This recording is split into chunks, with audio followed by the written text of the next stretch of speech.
वैकृतिकम रहस्यम। ऋषि कहते हैं, राजन, पहले दिन सत्प्रधाना त्रिगुणमयी महालक्ष्मी के तामसी आदि भेद से 3 स्वरूप बतलाए गए। वे ही सर्वा, चंडिका, दुर्गा, भद्रा और भगवती आदि अनेक नामों से कही जाती हैं। तमोगुणमयी महाकाली भगवान विष्णु की योग निद्रा कही गई हैं। मधु और कैटभ का नाश करने के लिए ब्रह्मा जी ने जिनकी स्तुति की थी, उन्हीं का नाम महाकाली है। उनके 10 मुख, 10 भुजाएं और 10 नेत्र हैं। वे काजल के समान काले रंग की हैं और 30 नेत्रों की विशाल पंक्ति से सुशोभित होती हैं। भोपाल उनके दांत और दाढ़ें चमकती रहती हैं। यद्यपि उनका रूप भयंकर है, तथापि वे रूप, सौभाग्य, कांति और महती संपदा की प्राप्ति स्थान है। वे अपने हाथों में खड्ग, बाण, गदा, शूल, चक्र, शंख, भुशुंडी, परिघ, धनुष और जिसमें रक्त चूता रहता है ऐसा कटा हुआ मस्तक धारण करती हैं। वे महाकाली भगवान विष्णु की दुस्तर माया है।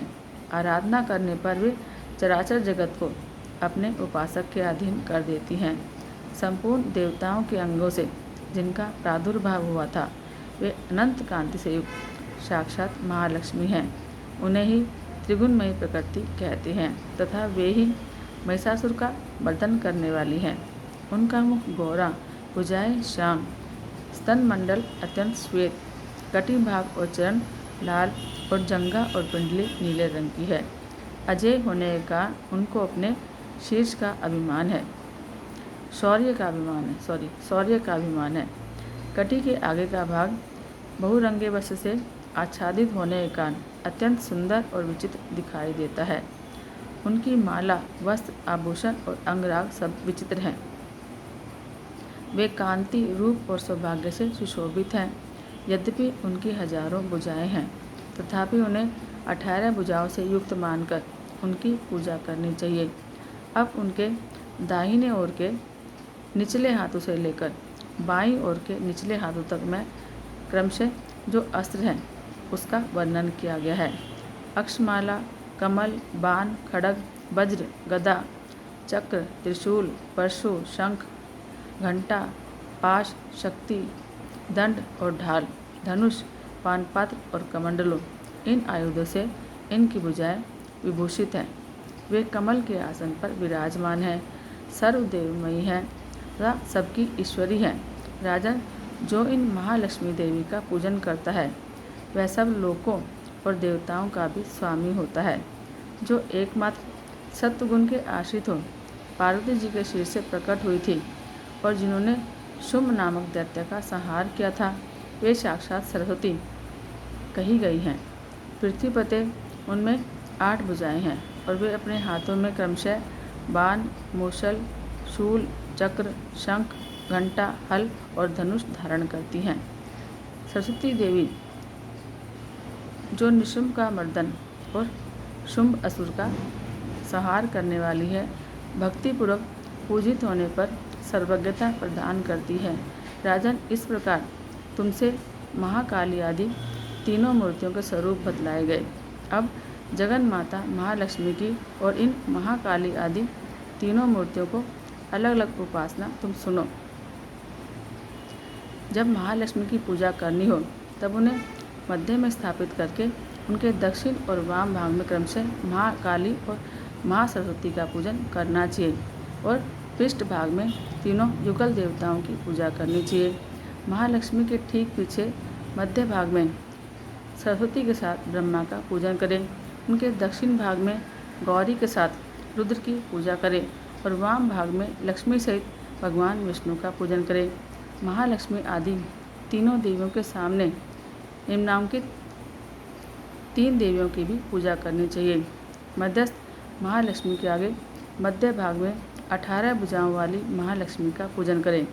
उनके वाम भाग में 10 मुखों वाली महाकाली का और दक्षिण भाग में 8 भुजाओं वाली महासरस्वती का पूजन करें। राजन, जब केवल 18 भुजाओं वाली महालक्ष्मी का अथवा 10 मुख काली का या अष्टभुजा सरस्वती का पूजन करना हो तब सब अरिष्टों की शांति के लिए इनके दक्षिण भाग में काल की और वाम भाग में मृत्यु की भी भली भांति पूजा करनी चाहिए। जब शुंभ अशुंभ का संहार करने वाली अष्टभुजा देवी की पूजा करनी हो तब उनके साथ उनकी 9 शक्तियों का और दक्षिण भाग में रुद्र और वाम भाग में गणेश जी का पूजन करना चाहिए। ब्राह्मी, महेश्वरी, कुमारी, वैष्णवी, वाराही, नारसिंही, इंद्री, शिवदूती और चामुंडा ये 9 शक्तियाँ हैं। इस स्रोत से नमो देव्य इस स्रोत से महालक्ष्मी की पूजा करनी चाहिए तथा उनके 3 अवतारों की पूजा के समय उनके चरित्रों में जो स्तोत्र और मंत्र आए हैं उन्हीं का उपयोग करना चाहिए। 18 भुजाओं वाली महिषासुरमर्दिनी महालक्ष्मी विशेष रूप से पूजनीय हैं क्योंकि वे ही महालक्ष्मी, महाकाली और महासरस्वती कहलाती हैं। वे ही पुण्य पापों की अधीश्वरी और संपूर्ण लोकों की महेश्वरी हैं। जिसने महिषासुर का अंत करने वाली महालक्ष्मी की भक्तिपूर्वक आराधना की है वही संसार का स्वामी है। अतः जगत को धारण करने वाली भक्तवत्सला भगवती चंडिका को अवश्य पूजना चाहिए। अर्घ्य आदि से आभूषणों से, गंध, पुष्प, अक्षत, धूप, दीप, नाना प्रकार के भक्ष्य पदार्थों से युक्त नैवेद्य से, रक्त सिंचित बलि से, मांस से और मदिरा से भी देवी का पूजन होता है। राजन, बलि और मांस आदि से की जाने वाली पूजा ब्राह्मणों को छोड़कर बताई गई है।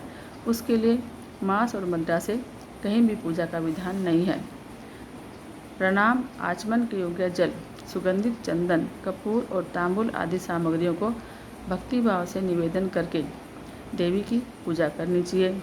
देवी के सामने बाएं भाग में कटे मस्तक वाले महादैत्य महिषासुर का पूजन करना चाहिए जिसने भगवती के साथ सायुज्य प्राप्त कर लिया। इस प्रकार देवी के सामने दक्षिण भाग में उनके वाहन सिंह का पूजन करना चाहिए जो संपूर्ण धर्म का प्रतीक और षड्विध ऐश्वर्य से युक्त है। उसी ने इस चराचर जगत को धारण कर रखा है। फिर बुद्धिमान पुरुष एकाग्र हो देवी की स्तुति करें, फिर हाथ जोड़कर तीनों पूर्वोक्त चरित्रों द्वारा भगवती का स्तवन करें। यदि कोई एक ही चित्त से स्तुति करना चाहे तो केवल मध्यम चित्त के पाठ से कर ले, किंतु प्रथम और उत्तम चित्रों में से एक का पाठ ना करें। आधे चित्त का भी पाठ करना मना है। जो आधे चित्त का पाठ करता है उसका पाठ सफल नहीं होता। पाठ की समाप्ति के बाद साधक प्रदक्षिणा और नमस्कार कर और आलस्य छोड़कर जगदम्बा के उद्देश्य से मस्तक पर हाथ जोड़े और उनसे बारंबार त्रुटियों या अपराधों के लिए क्षमा प्रार्थना करें। सप्तशती का प्रत्येक श्लोक मंत्र रूप है। उससे तिल और घृत मिली हुई खीर की आहुति दे अथवा सप्तशती में जो स्तोत्र आए हैं उन्हीं के मंत्रों से चंडिका के लिए पवित्र हवस्य का हवन करें। होम के बाद एकाग्र मन से महालक्ष्मी देवी के नाम मंत्रों को उच्चारण करते हुए पुनः उनकी पूजा करें। फिर मन और इंद्रियों को वश में रखते हुए हाथ जोड़ विनीत भाव से देवी को प्रणाम करें और अंतःकरण में स्थापित करके उन सर्वेश्वरी चंडिका देवी का देर तक चिंतन करें। चिंतन करते करते उन्हीं में तन्मय हो जाए। इस प्रकार जो मनुष्य हर रोज भक्तिपूर्वक परमेश्वरी का पूजन करता है वह मनोवांछित भोगों को भोगकर अंत में देवी का सायुज्य प्राप्त करता है। जो भक्तवत्सल चंडिका प्रतिदिन पूजन नहीं करता भगवती परमेश्वरी उसके पुण्यों को जलाकर भस्म कर देती है। इसलिए राजन, तुम सर्वलोक महेश्वरी भक्तवत्सला चंडिका का शास्त्रोक्त विधि से पूजन करो, इससे तुम्हें सुख मिलेगा। अथ प्राकृतिक रहस्यम।